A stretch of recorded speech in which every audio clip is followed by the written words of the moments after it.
Let me tell you about the day my world flipped upside down. It started like any other afternoon sun shining through the blinds, quiet hum of the neighborhood sprinklers ticking, and a delivery truck idling at the curb. Then came 6 hard knocks at my front door, rattling the hinges like they were trying to tear the whole frame down. A voice boomed sharp and commanding. "This is the end of the line, Walker, step out, or we drag you out." My heart stopped. I peeked through the curtain and saw 3 men on my porch uniforms, crisp pistols raised and steady. Behind them sat 2 squad cars flashing red and blue across the yard, and leaning against one of them was Karen Holt, our HOA president, cream blazer folder under her arm, that smug smile plastered on her face. She called out sweetly, making sure the whole street could hear, "For the safety of our community, Mr. Walker, step outside." And just like that, the block turned into an audience. Curtains tilted, lawnmowers went silent. Even the dog across the street shut up. A teenager held his phone high, recording like it was primetime television. The officer in the middle barked again. Hands visible. Walker opened the door now. My palms were sweating, my chest pounding every beat, counting the barrels pointed at me. Karen's smirk was the kind of look a cat gives a mouse that has nowhere left to run. I raised my hands. "I'm coming to the door," I shouted. The deadbolt clicked back louder than thunder in my ears. Heat hit me in the face as I stepped into the doorway, sunlight painting my shadow, long and thin across the porch. Karen stepped forward, perfume heavy in the air, voice sharp. "Don't make this difficult. Compliance is the smart choice." And I almost folded right there, but something in me said no. So I bought a second. "Before we go any further," I said, "you'd better talk to the person in charge of this house." That's when the heels started clicking on the hardwood behind me. Rachel stepped out, my wife, but not just my wife. Chief Rachel Walker, full uniform badge flashing in the sunlight. She looked those men dead in the eye and asked calmly, "On whose authority are you pointing guns at my husband?" And just like that, the whole porch shifted. Pistols that looked steady a minute ago now looked awkward, hands trembled in the hot sun, phones tilted higher, neighbors leaned in, Karen's smile cracked for half a second. Rachel lifted her radio voice steady, "Dispatch Chief Walker Badge 451 at my residence. 3 armed individuals claiming authority over my husband. Verify warrants." The street went silent until the reply crackled loud enough for every ear around Badge 451 confirmed. "No warrants exist. All known units accounted for subjects at your location are not law enforcement backup en route." The gasp that rolled through the crowd, you could feel it in your bones. Even the teenager muttered, "Holy crap." One officer's gun dropped. Another fumbled his holster. The third just stared at Karen. He wasn't leading anything. He was waiting for her cue. That was all the proof we needed. Karen's voice shot back, desperate.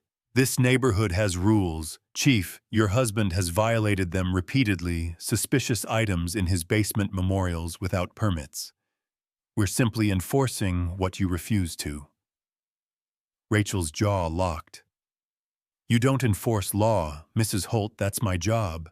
And right now you're obstructing justice on my front porch." Then the real deputies came around the corner, badges, gleaming rifles ready. The fake cops froze, dropped their weapons, zip ties snapped around their wrists. Karen's folder slipped to the ground, spilling floor plans of my house, photographs of my father's medals, service records stamped with seals that should have been locked away. Rachel picked one up, eyes narrowing. "You just crossed into federal territory, Mrs. Holt." And Karen, she only smiled. "No, Chief, this is just beginning." I thought maybe that was the end. I was wrong. Later that night, Janet, the HOA secretary, showed up at our door trembling with a folder of her own. She whispered, "I copied these before I lost my nerve." Inside were months of surveillance. when we turned lights off, when Rachel left for shifts, when I mowed the lawn. Military grade, not neighborhood watch. Rachel muttered under her breath. This isn't HOA harassment. This is organized crime. And Janet spilled the truth. For months, Karen had been forging signatures, moving stolen metals, shipping them under veterans' names to cover the tracks. Our dues had been funding it. It hit me like a punch to the gut. My father's Purple Heart, his Bronze Star medals he'd never bragged about, were just items on a list to them. That's when Tom Wilson, a Vietnam vet from down the block, stormed into our kitchen, holding a receipt. His name, his signature, shipping his father's medals to Las Vegas. Those medals are in my safe, he said, voice cracking with rage. But if the feds see this, I'll be accused of trafficking stolen valor. Rachel studied it, pointed at the crooked notary stamp. This woman's been dead a year. It's a forgery, sloppy but dangerous. Tom slammed his fist on the table, sloppy enough to ruin my name. And he was right. Not long after, I found myself crouched outside a closed-door HOA meeting. Karen was at the front, cream blazer, calm as ever, telling her board. Phase 2 begins. Now Wilson's already in the system. Walker will follow his father's records, are ours. By the time anyone challenges, the medals will be sold and gone. My blood went cold. When I told Rachel, she didn't hesitate. She made a call. Next morning, a black sedan pulled up and Special Agent Hayes stepped out, sharp eyes, firm handshake. No time wasted.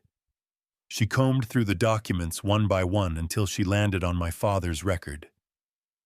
Firebase Charlie, November 1968. Her face tightened. This wasn't just a base, she said. This was a hub for black market trading during the war. Whoever gave her this has access to classified files.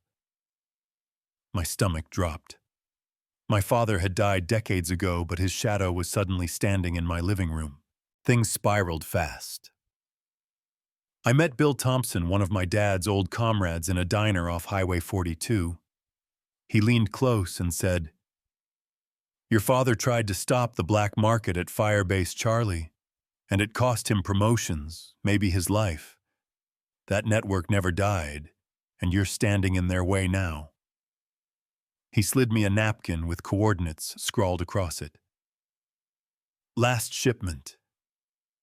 Your father tried to hide the records. Find them before they do. That night we dug under moonlight, Rachel, Hayes, and me. Our shovels hit metal, an old ammo crate stamped Charlie. Inside, medals, dozens, maybe hundreds, and files stamped classified. One folder bore my father's name. His notes in the margins, handwriting I knew from old letters. Rachel whispered, "Patrick, your father tried to blow the whistle, and they silenced him." Before we could breathe, headlights cut through the trees. Black trucks roared and men shouting, guns raised. We ran. The chase ended in an abandoned mill yard, floodlights snapping on engines idling. A man stepped forward, calm, sure of himself. "We could have taken you any time, Walker, but you're more valuable alive. You're the last loose end of Firebase Charlie." His words cut like a blade. He claimed my father wasn't just a soldier, he was a liability, and that's why he had to die.